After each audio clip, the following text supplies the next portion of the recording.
Hi friends, welcome to Neat Biology Tamil. நான் ஸ்வாதி. இன்னைக்கு இந்த வீடியோல என்ன பார்க்க போறோம் அப்படினு பாத்தீங்கன்னா breathing and exchange of gases பார்க்கலாங்க. நீங்க first time நம்ம சேனலுக்குள்ள வரதா இருந்தா மறக்காம நம்ம சேனலை subscribe பண்ணுங்க. வீடியோ பிடிச்சிருந்தா லைக் பண்ணி உங்க ஃப்ரெண்ட்ஸ்க்கும் இதை ஷேர் பண்ணுங்க. இப்போ வாங்க நம்ம வீடியோக்குள்ள போலாம். ஓகே. ஒவ்வொரு ஆர்கானிசம் பாத்தீங்கன்னா ஆக்சிஜனை இன்டைரக்ட்லா பிரேக் டவுன் பண்ணுங்க. அதாவது நம்ம பாடியில இருக்கக்கூடிய ஒவ்வொரு செல்லும் பாத்தீங்கன்னா glucose, amino acid, fatty acids இந்த மாதிரி முக்கியமான உணவுப் பொருளை பிரேக் டவுன் பண்றதுக்கு ஆக்சிஜனை யூஸ் பண்ணிக்கிறோம். அதே மாதிரி இந்த கேட்டபாலிக் ப்ராசஸ் முடிஞ்சதுக்கு அப்புறம் கார்பன் டை ஆக்சைடு அப்படிங்கிற கார்ம்ஃபுல் கேசஸ் ரிலீஸ் ஆகும். அப்போ நம்மளுடைய பாடியில இருக்கக்கூடிய ஒவ்வொரு செல்லுக்கும் கண்டினியூஸா ஆக்சிஜன் நம்ம கொடுத்துட்டே இருக்கணும். அதே மாதிரி ரிமூவ் ஆகக்கூடிய கார்பன் டை ஆக்சைடு நம்ம வெளியேற்றணும். அப்போ what is breath or respiration அப்படினு பாத்தீங்கன்னா the process of exchange of oxygen from the atmosphere and removal of the carbon dioxide produced by the cell is called breathing, commonly known as respiration அப்படினு சொல்லுவோம். Okay, இந்த respiration பாத்தீங்கன்னா நம்மளுடைய பாடியில எப்படி நடக்குது? through their respiratory organs மூலமா நடக்குதுங்க. ஓகே, நெக்ஸ்ட் பாத்தீங்கன்னா respiratory organs. Mechanism of breathing பாத்தீங்கன்னா ஒவ்வொரு ஆர்கானிசம்ஸ்க்கும் டிஃபர் ஆகும். எஸ்பெஷலி பாத்தீங்கன்னா அது வாழக்கூடிய இடம், ஹேபிட்டட், அதோடைய லெவல் ஆஃப் ஆர்கனைசேஷனை பொறுத்து ரெஸ்பிரேட்டரி ஆர்கன்ஸ் டிஃபரா இருக்கும்.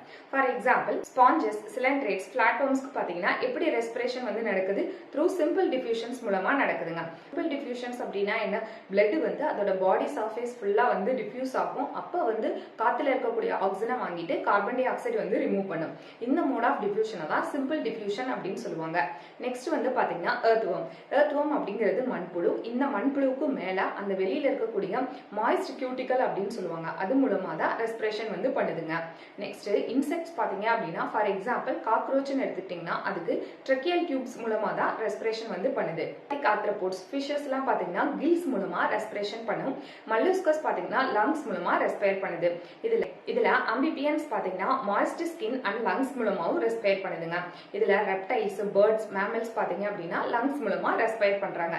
இதெல்லாம் different respiratory organs for different organisms. Next பாத்தீங்கன்னா human respiratory system. Human respiratory system பாத்தீங்கன்னா it starts from the external nostrils. External nostrils அப்படிங்கிறது நம்ம அப்பர் லிப்ஸ்க்கு மேல உள்ள இந்த புறநாசி துளை அப்படின்னு தமிழ்ல சொல்லுவாங்க. அந்த நாஸ்ட்ரல்ஸ்ல இருந்து தான் ஹியூமன் ரெஸ்பிரேட்டரி சிஸ்டம் ஸ்டார்ட் ஆகுதுங்க. It leads to the nasal chamber. அது ஒரு நேசல் சேம்பரா லீட்ஸ் ஆகும் த்ரூ தேர் நேசல் பாசேஜ். அதாவது நம்மளுடைய அந்த நோஸ் பாசேஜ் இருக்குல்ல, அது மூலமா நேசல் சேம்பருக்கு போகுது அப்படின்னு சொல்றாங்க. ஃப்ரம் த நேசல் சேம்பர்ல இருந்து இது நேசோஃபாரிங்ஸ்க்கு போகுங்க. நேசோஃபாரிங்ஸ்ங்கிறது ஒரு ஃபாரிங்ஸ்னுடைய ஒரு பார்ட் தான். ஃபாரிங்ஸ் அப்படிங்கிறது நம்ம உணவு குழல் அப்படின்னு நம்ம தமிழ்ல சொல்லுவோம். This is the passage. இதுதான் ஒரு common passage for food and ஏர். அதாவது ஃபுட்டும் ஏரும் இந்த இடத்துல மிக்ஸ் ஆகி போகுங்க. ஃபாரிங்ஸ் பாத்தீங்கன்னா எதுல ஓபன் ஆகும்னா கிளாட்டிஸ் போர்ஷன் ஆஃப் லாரிங்ஸ்ல ஓபன் ஆகுது. லாரிங்ஸ் அப்படிங்கிறது ஒரு கார்டிலேஜினஸ்னால மேடப் ஆஃப் ஆயிருக்கும். இதுதான் சவுண்ட் பாக்ஸ் அப்படின்னு சொல்லுவாங்க. இப்போ இந்த லாரிங்ஸ்னுடைய மூடி போல இருக்கக்கூடிய ஸ்ட்ரக்சரை தான் கிளாட்டிஸ் அப்படின்னு சொல்றோம். எபோ த கிளாட்டிஸ்க்கு மேல எகைன் ஒரு கார்டிலேஜினஸ்னால ஒரு ஸ்ட்ரக்சர் இருக்கு. அதுக்கு பேரு எபிக்ளாட்டிஸ் அப்படின்னு சொல்லுவாங்க. இந்த எபிக்ளாட்டிஸ்னுடைய முக்கியமான ரோல் என்ன அப்படின்னு பாத்தீங்கன்னா இப்ப டூரிங் ஸ்வாலோவிங் ஏதாவது ஃபுட்டை நம்ம முழுங்கும் போது அது prevent the entry of food into the trachea. ட்ரெக்கியாக்குள்ள ஃபுட் போகாம இது க்ளோஸ் பண்ணிக்கோங்க. அதுதான் இந்த எபிக்ளாட்டிஸ்னுடைய இம்பார்ட்டன்ட் ரோல். நெக்ஸ்ட் இந்த லாரிங்ஸ் எதா கண்டினியூஸ் ஆகுது அப்படின்னு பாத்தீங்கன்னா ட்ரெக்கியா. இந்த ட்ரெக்கியா அப்படிங்கிறது மூச்சுக்குழல் அப்படின்னு சொல்லுவோம். இட் எக்ஸ்டென்ஸ் ஃப்ரம் இது எதுல இருந்து எக்ஸ்டெண்ட் ஆகும் அப்படின்னு பாத்தீங்கன்னா நம்மளுடைய நெக்கு, தொராக்ஸ். நெக்ல இருந்து அப்படியே எக்ஸ்டெண்ட் ஆகும் நம்மளுடைய செஸ்ட்டுக்கு வரும். இந்த செஸ்ட்டை தான் நம்ம தொராசிக் கேவிட்டி அப்படின்னு சொல்லுவோம். தொராசிக் வெர்டபிரே. இப்போ வெர்டபிரல் காலம்ல நமக்கு சர்விக்கல், தொராசிக், லம்பார், சாக்ரல், காக்சிஜியம் அப்படின்ட்டு வெர்டபிரல் போன்ஸ் இருக்குல்ல, அதுல தொராசிக் போன்ல 5th போன், அதாவது நம்மளுடைய பேக் போனுடைய 5th போன், அதுக்கு நேரா ஃப்ரண்ட்ல பாத்தீங்க அப்படின்னா இந்த தொராசிக் ரைட் அண்ட் லெஃப்ட் ஹாஃபா டிவைட் ஆகுது. இந்த பிரான்ச்சுக்கு பேர் என்ன சொல்றாங்க அப்படின்னா பிரைமரி பிராங்கை அப்படின்னு சொல்லுவாங்க. இந்த பிரைமரி பிராங்கை பாத்தீங்கன்னா ஃபர்தரா டிவைட் ஆகி செகண்டரி, டெர்ஷரி பிராங்கையா டிவைட் ஆகி ஃபைனலா பாத்தீங்க அப்படின்னா டெர்மினல் பிராங்கியோல்ஸா முடிவடையுது. ட்ரெக்கியால இருந்து டெர்மினல் பிராங்கியூல்ஸ் வரைக்கும் பாத்தீங்கன்னா இன்கம்ப்ளீட் கார்டிலேஜினஸ் ரிங்னால மேடப் ஆஃப் ஆயிருக்கும் அப்படின்னு சொல்றாங்க. இந்த டெர்மினல் பிராங்கியூல்ஸை தாண்டி என்ன இருக்குன்னு பாத்தீங்கன்னா இர்ரெகுலர் பேக் லெக் ஸ்ட்ரக்சரான ஆல்வியோலையும் அதோட டக்ட் இருக்குங்க.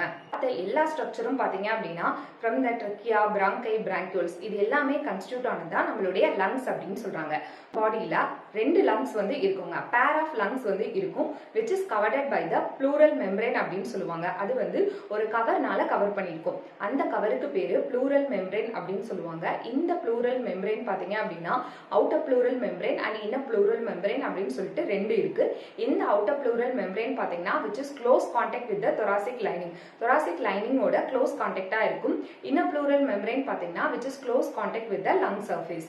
இந்த outer pleural membrane inner pleural மெம்பரேனுக்கு நடுவுல பாத்தீங்க அப்படின்னா ப்ளூரல் fluid அப்படின்னு ஒன்று இருக்கும். இதோட இம்பார்ட்டன்டான ரோல் என்ன அப்படின்னு பாத்தீங்கன்னா இப்போ கீப் ஆன் நம்மளுடைய லங்ஸ் மூவ் ஆகும்போது ஃப்ரிக்ஷன் ஆகும் இல்லையா, டு ரெடியூஸ் த ஃப்ரிக்ஷனை தடுக்கிறதுக்காக தான் இந்த ப்ளூரல் fluid வந்து in between the outer pleural membrane and inner pleural மெம்பரேனுக்கு நடுவுல வந்து இருக்குங்க. ஓகே, இப்போ நம்ம பார்த்த இந்த லங்ஸ்ல பாத்தீங்க அப்படின்னா ரெண்டு இம்பார்ட்டன்ட் பார்ட் இருக்கு. ஒன்னு வந்து பாத்தீங்கன்னா கண்டக்டிங் பார்ட், இன்னொன்னு வந்து பாத்தீங்கன்னா எக்ஸ்சேஞ்ச் பார்ட். இப்போ கண்டக்டிங் பார்ட் அப்படிங்கிறது it starts from the external nostrils. External நாஸ்ட்ரல்ஸ்ல இருந்து டெர்மினல் பிராங்கியூல்ஸ் வரைக்கும் இருக்கிறத கண்டக்டிங் பார்ட் அப்படின்னு சொல்லுவோம். ஆல்வியோலை அந்த டக்ட்ஸை வந்து எக்ஸ்சேஞ்ச் பார்ட் அப்படின்னு சொல்லுவோம். இப்போ இந்த கண்டக்டிங் பார்ட்டினுடைய இம்பார்ட்டன்ட் ரோல் என்ன அப்படின்னு பாத்தீங்கன்னா transport the atmospheric air to the lungs. இப்போ வெளியில உள்ள காத்தை வந்து நம்ம லங்ஸ்க்கு கொண்டு போற இந்த கண்டக்டிங் பார்ட் தான். அடுத்து இதோட முக்கியமான வேலை என்ன அப்படின்னு பாத்தீங்கன்னா it clears the foreign particles. இப்போ நம்ம சுவாசிக்கும் போது ஏதாவது டஸ்ட் பார்ட்டிகல்ஸ் போச்சு அப்படின்னா இந்த கண்டக்டிங் பார்ட்ல இருக்கக்கூடிய ஹேர் லைக் ஸ்ட்ரக்சர் வந்து அதை ரிமூவ் பண்ணுங்க. And also it ஹியூமிடிஃபைஸ் and brings the airs to the body temperature. இப்போ எக்ஸ்டர்னல் ஏர்ல எவ்வளவு டெம்பரேச்சர் இருந்தாலும் அந்த ஏரை நம்மளுடைய பாடி டெம்பரேச்சருக்கு ஏத்த மாதிரி அனுப்பும். இதுதான் இந்த கண்டக்டிங் பார்ட்டினுடைய ரொம்ப முக்கியமான வேலை. அடுத்து வந்து பாத்தீங்கன்னா எக்ஸ்சேஞ்ச் பார்ட். எக்ஸ்சேஞ்ச் பார்ட் பாத்தீங்கன்னா ஆல்வியோலை அண்ட் தேர் டக்ட்ஸ். இந்த இடத்துல தான் ஆக்சுவலா oxygen and carbon dioxide diffusion வந்து நடக்குது. Next anatomy of the lungs. Lungs வந்து எங்க லொகேட்டடா இருக்கும் அப்படின்னு பாத்தீங்கன்னா தொராசிக் சேம்பர்ல வந்து லொகேட்டடா இருக்குங்க. தொராசிக் சேம்பர் அப்படிங்கிறது நத்திங் பட் நம்மளுடைய இந்த செஸ்ட் கேவிட்டி இருக்குல்ல, இதை தான் நம்ம தொராசிக் சேம்பர் அப்படின்னு சொல்லுவோம்.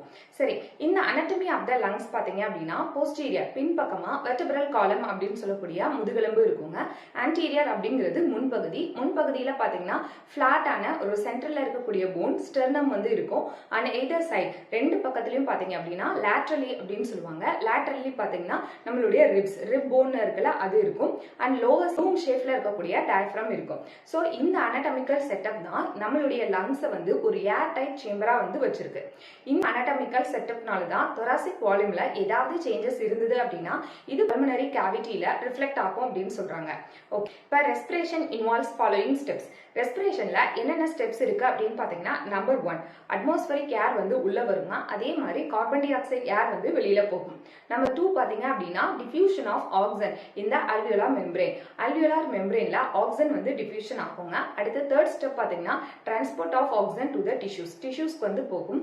ஃபோர்த் ஸ்டெப் பாத்தீங்கன்னா diffusion of oxygen and carbon dioxide between the blood and tissues. பிளட்டுக்கும் டிஷ்யூஸ்க்கும் ஆக்சிஜனும் கார்பன் டை ஆக்சைடும் டிஃப்யூஷன் ஆகுதுங்க.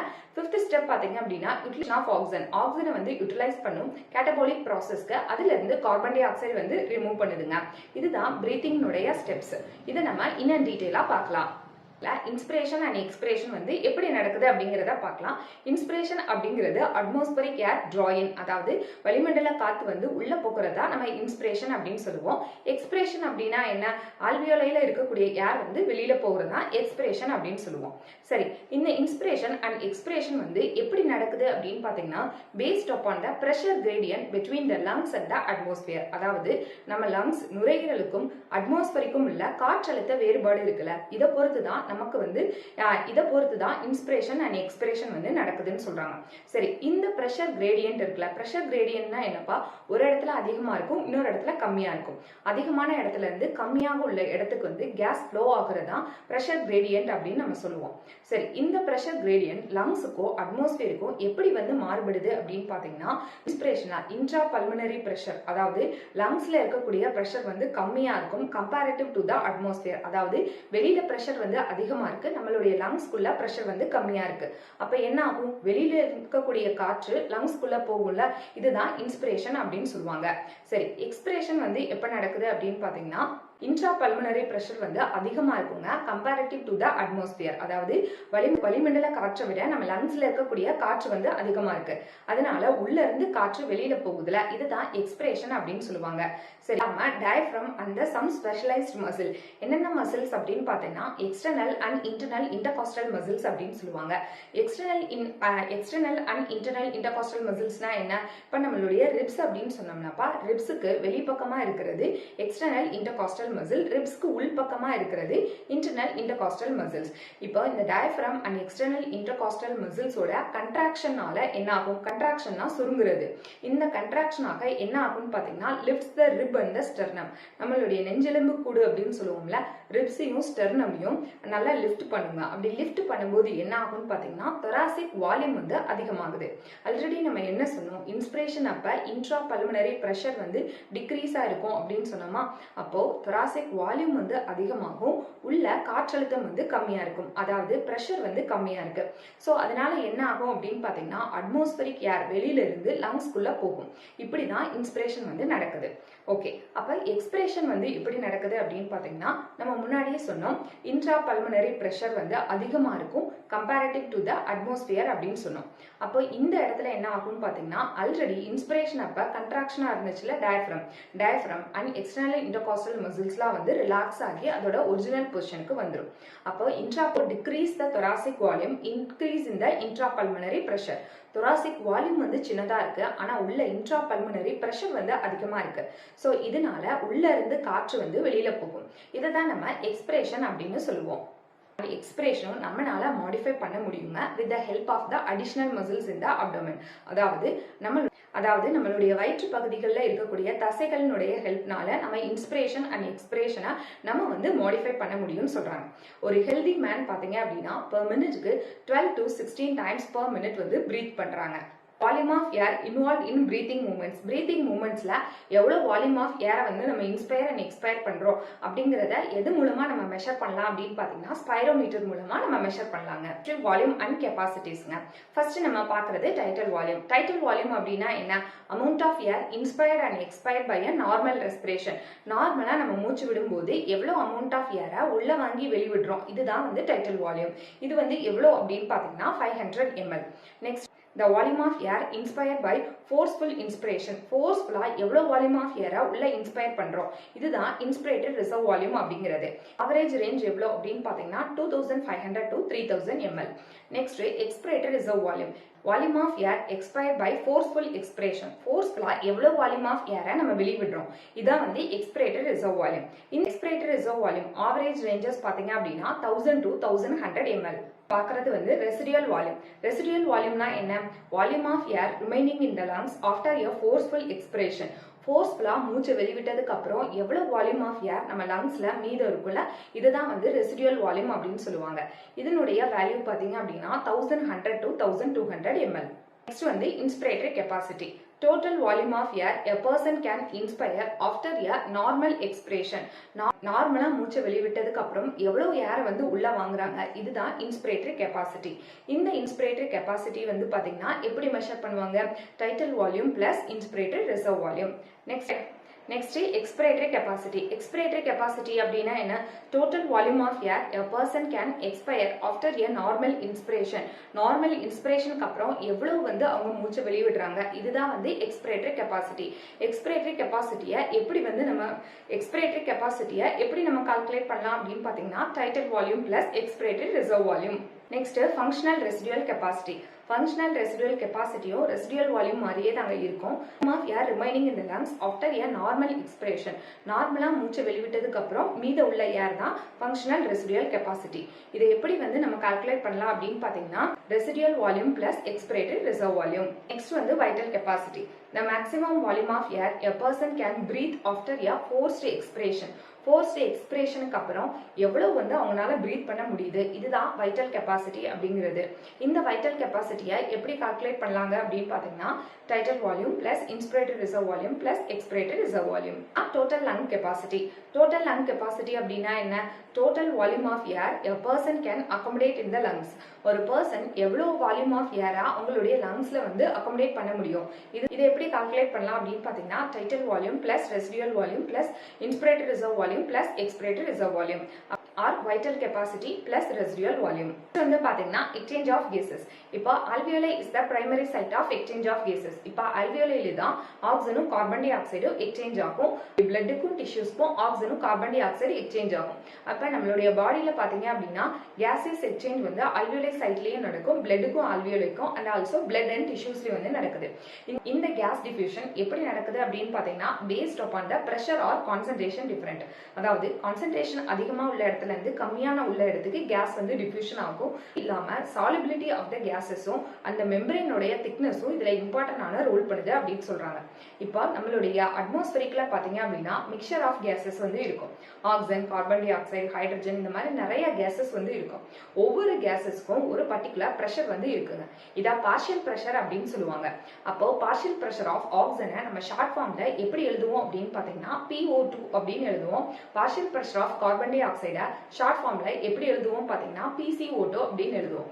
இப்போ based upon the pressure and concentration டிஃபரன்ஸை வச்சு கேஸ் வந்து எப்படி டிஃப்யூஷன் ஆகுது அப்படிங்கறத இந்த பிக்சர்ல பார்க்கலாம். பிக்சர் பாத்தீங்கன்னா NCERT-ல கொடுத்திருப்பாங்க. இப்போ ஃபர்ஸ்ட் இருக்கிறது பாத்தீங்கன்னா ஆல்வியோலையோட ஸ்ட்ரக்சர், நடுவுல இருக்கிறது பாத்தீங்க அப்படின்னா ஹார்ட், கீழே கொடுத்திருக்கிறது பாடி டிஷ்யூஸ். இப்போ இந்த மூணுக்கும் நடுவுல எப்படி கேசஸ் வந்து டிஃப்யூஷன் ஆகுதுன்னு பார்க்கலாம். இப்போ ஆல்வியோலையில பாருங்க PO2 கொடுத்திருக்காங்கல்ல, அப்போ ஆல்வியோலையில இருக்கக்கூடிய ஆக்சிஜனுடைய பார்ஷியல் பிரஷர் 104. அதே மாதிரி PCO2 அப்படிங்கிறது கார்பன் டை ஆக்சைடினுடைய பார்ஷியல் பிரஷர். இப்போ இதே இந்த சைடு வாங்க. இப்போ பல்மனரி வெயின் வந்து ஆக்சிஜனேட்டட் பிளட் வாங்குமா? இப்போ ஆக்சிஜனேட்டட் பிளட்ல பாத்தீங்க அப்படின்னா PO2 அளவு 95, PCO2 40. அப்ப ஆல்வியோலையில 104 இருக்கு, இங்க 95 இருக்கு. அப்போ எங்க வந்து பிரஷர் அதிகமா இருக்கு? ஆல்வியோலையில தானே ஆக்சிஜன் அதிகமா இருக்கு. அதனாலதான் ஆல்வியோலையில உள்ள ஆக்சிஜன் ஆல்வியோலையில இருக்கக்கூடிய ஆக்சிஜன் பல்மனரி வெயினுக்கு வந்திருக்கு. இப்போ ஆக்சிஜனை கேரி பண்ணிட்டு வந்தக்கூடிய பிளட் பாத்தீங்கன்னா பல்மனரி வெயின்ல இருந்து எங்க போகும் பாருங்க, லெஃப்ட் ஏட்ரியம்க்கு போகும். அதே மாதிரி லெஃப்ட் ஏட்ரியம்ல இருந்து லெஃப்ட் வென்ட்ரிக்கிளுக்கும் போகுது.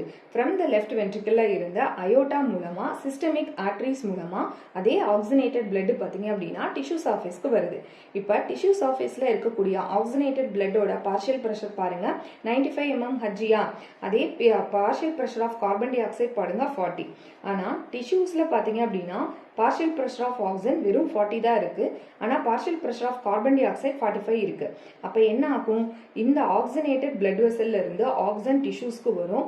அதே மாதிரி partial pressure of carbon dioxide டிஷ்யூஸ்ல அதிகமா இருக்கிறதுனால டிஷ்யூஸ்ல இருந்து இன்னொரு பிளட் வெசலுக்கு போகுது. அப்போ டிஷ்யூஸ்ல இருந்து கார்பன் டை ஆக்சைடு இன்னொரு பிளட் வெசலுக்கு போகுது இல்லையா? இதை தான் நம்ம டீஆக்சிஜனேட்டட் பிளட் அப்படின்னு சொல்றோம். இந்த டீஆக்சிஜனேட்டட் பிளட் பாத்தீங்கன்னா சிஸ்டமிக் வெயின்ஸ் மூலமா நம்மளுடைய ரைட் ஏட்ரியம்க்கு போகுது. ஃப்ரம் த ரைட் ஏட்ரியம்ல இருந்து ரைட் வென்ட்ரிக்கிளுக்கு போகுது. ஃப்ரம் த ரைட் வென்ட்ரிக்கிள்ல இருந்து பல்மனரி ஆர்டரி மூலமா எகைன் ஆல்வியோலைக்கு போகுது. இப்போ ஆல்வியோலை சைட்ல கார்பன் டை ஆக்சைடு வந்து டிஃப்யூஷன் வந்து எப்படி நடக்குது அப்படின்னு பாத்தீங்கன்னா solubility of the carbon dioxide ஆக்சிஜனை கம்பேர் பண்ணும்போது 20 to 25 டைம்ஸ் வந்து அதிகமா இருக்குங்க. அதனால கார்பன் டை ஆக்சைடுடைய எக்ஸ்சேஞ்ச், கார்பன் டை ஆக்சைடு வெளியே போகக்கூடிய அளவு ஆக்சிஜனை விட அதிகமா இருக்கும் அப்படின்னு சொல்றாங்க. அது மட்டும் இல்லாம இந்த டிஃப்யூஷனுக்கு இப்ப ஆல்வியோலைல oxygen carbon dioxide diffusion ஆகுதுன்னு சொன்னோமா, இந்த டிஃப்யூஷன் பாத்தீங்கன்னா 3 மேஜர் லேயர் மூலமா நடக்குது. ஒன்னு வந்து பாத்தீங்க அப்படின்னா ஆல்வியோலை வால்ல இருக்கக்கூடிய தின் ஸ்குவாமஸ் எபிதீலியம், அதுக்கு பக்கத்துல இருக்கக்கூடிய பிளட் வெசல்ஸ்ல இருக்கக்கூடிய எண்டோதீலியம். இப்ப ஆல்வியோலை வாலுக்கும் இந்த பிளட் வெசலுக்கும் நடுவுல இருக்கக்கூடிய பேஸ்மெண்ட் சப்ஸ்டன்ஸ், இந்த மூணுக்கும் நடுவுல தாங்க இந்த oxygen carbon dioxide diffusion வந்து நடக்குது. இந்த 3 லேயர் வந்து பாத்தீங்கன்னா நம்ம பிக்சர்ல பாக்குற மாதிரி பெருசா இருந்தாலும் இதனுடைய மெஷர்மெண்ட் பாத்தீங்கன்னா லெஸ் தென் மில்லிமீட்டர்ல தான் இருக்குன்னு சொல்றாங்க. So all the factors in our body, நம்ம பாடியில இருக்கக்கூடிய எல்லா ஃபேக்டர்ஸும் பாத்தீங்க அப்படின்னா ஆக்சிஜனை ஆல்வியோலைல இருந்து டிஷ்யூ சர்ஃபேஸ்க்கு கொடுக்கும். டிஷ்யூல இருக்கக்கூடிய கார்பன் டை ஆக்சைடை வாங்கி கொண்டு போய் ஆல்வியோலைல போய் சேர்க்குதுங்க. ஓகே, நெக்ஸ்ட் வந்து பாத்தீங்கன்னா டிரான்ஸ்போர்ட் ஆஃப் கேசஸ் வந்து எப்படி டிரான்ஸ்போர்ட் ஆகுது அப்படின்னு பாத்தீங்கன்னா இந்த மீடியம் மூலமா டிரான்ஸ்போர்ட் ஆகுது. இப்ப oxygen and carbon di oxide transport நம்ம வந்து பார்த்தோம். அது எது மூலமா டிரான்ஸ்போர்ட் ஆகுது அப்படின்னு பாத்தீங்கன்னா பிளட் மூலமா தான் டிரான்ஸ்போர்ட் ஆகுது. பிளட்ல ஆக்சிஜன் பாத்தீங்கன்னா 97% ஹீமோகுளோபினோட பைண்ட் பண்ணி தான் டிரான்ஸ்போர்ட் ஆகுது. ரிமைனிங் 3% ஆக்சிஜன் வந்து பாத்தீங்கன்னா டிசால்வ் இன் த பிளாஸ்மால அப்படியே வந்து டிசால்வ் ஆகி டிரான்ஸ்போர்ட் ஆகுது. இதுல கார்பன் டை ஆக்சைடு பாத்தீங்க அப்படின்னா 20 to 25% of carbon dioxide மட்டும்தான் ஹீமோகுளோபினோட பைண்ட் ஆயிருக்கு. Remaining 70% of the carbon dioxide bicarbonate ஃபார்ம்ல டிரான்ஸ்போர்ட் ஆகுது. மீதி இருக்கக்கூடிய 7% கார்பன் டை ஆக்சைடு பாத்தீங்கன்னா அப்படியே பிளாஸ்மால டிசால்வ் ஆகி தான் டிரான்ஸ்போர்ட் ஆகுது. நெக்ஸ்ட் வந்து பாத்தீங்கன்னா டிரான்ஸ்போர்ட் ஆஃப் ஆக்சிஜன். ஆக்சிஜன் வந்து எப்படி டிரான்ஸ்போர்ட் ஆகுதுன்னு பார்க்கலாம். இப்போ முன்னாடி நம்ம சொன்ன மாதிரி ஆக்சிஜன் வந்து major amount of form 97% of oxygen பாத்தீங்கன்னா ஹீமோகுளோபினோட தான் பைண்ட் பண்ணி டிரான்ஸ்போர்ட் ஆகும்னு சொன்னோமா. அப்ப ஹீமோகுளோபின் அப்படிங்கிறது red colour iron containing pigment. இது ரெட் கலர்ல இருக்கும். இதுல அயன் வந்து இருக்கும்பா. இது எங்க இருக்கும் அப்படின்னு பாத்தீங்கன்னா ஆர்பிசில வந்து இருக்கும். ஹீமோகுளோபின் பாத்தீங்கன்னா கேன் கேரி 4 ஆக்சிஜன் மாலிகுல். ஒவ்வொரு ஹீமோகுளோபினும் 4 ஆக்சிஜன் மாலிகுலா கேரி பண்ணிட்டு போகும். இந்த form of oxyhaemoglobin. Haemoglobin ஆக்சிஜனோட பைண்ட் பண்ணலாமா வேணாமா அப்படிங்கறத டிசைட் பண்ணக்கூடிய 4 ஃபேக்டர்ஸ் வந்து இருக்கு. ஒன்னு வந்து பாத்தீங்கன்னா பார்ஷியல் பிரஷர் ஆஃப் ஆக்சிஜன், இன்னொன்னு வந்து partial pressure of carbon dioxide, hydrogen concentration and temperature. இந்த 4 ஃபேக்டர்ஸ் தாங்க முடிவு பண்ணுது ஹீமோகுளோபின் ஆக்சிஜனோட பைண்ட் பண்ணலாமா வேணாமா அப்படிங்கறத. சரி, இதை நம்ம ஒரு கிராஃப் மூலமா நம்ம தெரிஞ்சுக்கிறோம். அதாவது saturation of haemoglobin with oxygen, எவ்வளவு பெர்சன்டேஜ் ஹீமோகுளோபின் ஆக்சிஜனோட சேச்சுரேட் ஆயிருக்கு. இத பார்ஷியல் பிரஷர் ஆஃப் ஆக்சிஜன் இது ரெண்டுக்குமான ஒரு கிராஃப் நம்ம வரைஞ்சோம் அப்படின்னா நமக்கு சிக்மாய்ட் கர்வ் வந்து கிடைக்குங்க. இந்த சிக்மாய்ட் கர்வ் நமக்கு எதை ரெப்ரசென்ட் பண்ணுது அப்படின்னு பாத்தீங்கன்னா, இப்போ பார்ஷியல் பிரஷர் ஆஃப் ஆக்சிஜன் எப்பவுமே நம்மளுடைய ஆல்வியோலை சர்ஃபேஸ்ல அதிகமா இருக்குமா, அதே மாதிரி partial pressure of carbon dioxide கம்மியா இருக்கும். Partial pressure of carbon dioxide கம்மியா இருக்கு அப்படின்னாலே ஹைட்ரஜன் கான்சென்ட்ரேஷன், டெம்பரேச்சர் கம்மியா இருக்கும். இந்த 4 ஃபேக்டர்ஸும் ஆல்வியோலைல இருக்கா. இப்படி இருந்துச்சு அப்படின்னா ஹீமோகுளோபின் ஆக்சிஜனோட பைண்ட் பண்ணி ஆக்சி ஹீமோகுளோபின் ஃபார்ம்ல வந்து டிரான்ஸ்போர்ட் ஆயிட்டே இருக்கும். இதே டிஷ்யூ சர்ஃபேஸ்ல பாத்தீங்க அப்படின்னா டிஷ்யூ சர்ஃபேஸ்ல பாத்தீங்கன்னா பார்ஷியல் பிரஷர் ஆஃப் ஆக்சிஜன் கம்மியா இருக்கும். அதே மாதிரி partial pressure of carbon dioxide, hydrogen, temperature, catabolic ப்ராசஸ்லாம் முடிஞ்சு கார்பன் டை ஆக்சைடினுடைய அளவு, கார்பன் டை ஆக்சைடினுடைய பார்ஷியல் பிரஷர், ஹைட்ரஜன் அண்ட் டெம்பரேச்சரினுடைய அளவு வந்து அதிகமா இருக்கும். இந்த மாதிரி கண்டிஷன் வந்து is a favorable situation for dissociation of oxygen from the hemoglobin. அதாவது association of oxygen with hemoglobin அப்படின்னா alveolar surfaceல ஹீமோகுளோபின் ஆக்சிஜனோட சேரும். இதுதான் association, binding of hemoglobin with oxygen in the alveoli. Dissociation of oxygen from the hemoglobin. Oxygen வந்து ஹீமோகுளோபினை விட்டு எப்ப வந்து வெளியில வரும்? Decrease PO2, increase PCO2, increase hydrogen concentration, increase temperature. இது tissue surfaceல இருக்கிறதுனால dissociation of oxygen from the hemoglobin நடக்குது. அப்போ each 100 ml of oxygenated blood can deliver, ஒவ்வொரு 100 ml blood பாத்தீங்க அப்படின்னா can deliver 5 ml of oxygen to the tissues வந்து கொடுக்குது. 100 ml blood 100 ml oxygenated blood tissuesக்கு எத்தனை ml of oxygen கொடுக்கும் அப்படின்னு பாத்தீங்கன்னா 5 ml of oxygen வந்து tissuesக்கு கொடுக்குதுங்க.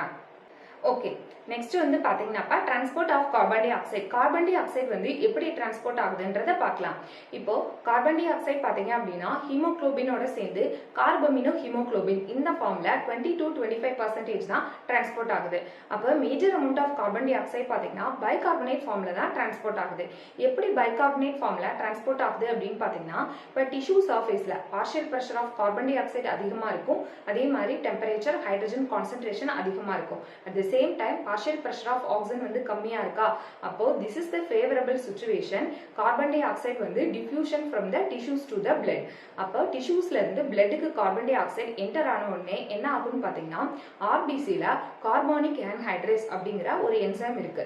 அப்ப கார்பன் டை ஆக்சைடு வாட்டரோட சேர்ந்து அந்த கார்பானிக் ஆன்ஹைட்ரேஸுடைய என்சைம்னுடைய ஹெல்ப்னால it will converted into carbonic ஆசிடா மாறும், H2CO3. எகைன் கார்பானிக் ஆன்ஹைட்ரேஸ் அப்படிங்கிற என்சைம்னுடைய ஹெல்ப்ஃபுல்னால it will converted into bicarbonate and hydrogen concentration. அப்போ டிஷ்யூ சர்ஃபேஸ்ல கார்பன் டை ஆக்சைடு பாத்தீங்கன்னா இமீடியட்டா ஆர்பிசிக்குள்ள என்டர் ஆன உடனே பைகார்பனேட் ஃபார்ம்ல தான் மாறிடுது. அதனாலதான் 70% of the carbon dioxide bicarbonate ஃபார்ம்ல டிரான்ஸ்போர்ட் ஆகுது அப்படின்னு நம்ம சொன்னோம். அப்ப டிஷ்யூ சர்ஃபேஸ்ல இந்த பைகார்பனேட் ஃபார்ம்ல டிரான்ஸ்போர்ட் ஆகுற ஆக்சிஜன் பாத்தீங்கன்னா அதே ஆல்வியோலை சைட்ல ரீச் பண்ணும்போது என்ன ஆகும்? பார்ஷியல் பிரஷர் ஆஃப் ஆக்சிஜன் அதிகமா இருக்கும். Partial pressure of carbon dioxide, hydrogen and temperature concentration கம்மியா இருக்குமா.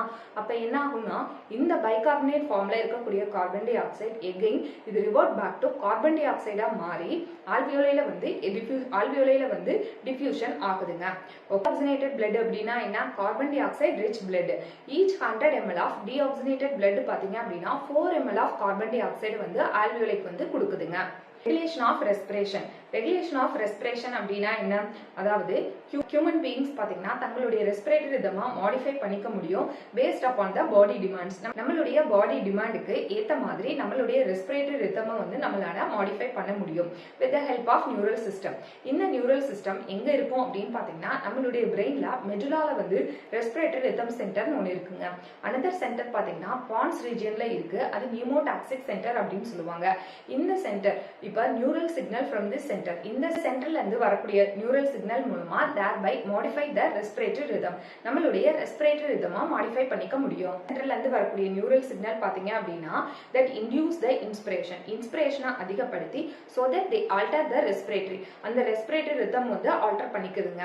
அதே மாதிரி இன்னொரு சென்டர் வந்து இருக்குப்பா, இன்னொரு ஏரியா ஒன்று இருக்கு. நம்ம இந்தால ரெஸ்பிரேட்டரி ரிதம் சென்டருக்கு பக்கத்துல ஹீமோசென்சிட்டிவ் ஏரியான்னு ஒரு ஏரியா இருக்கும்.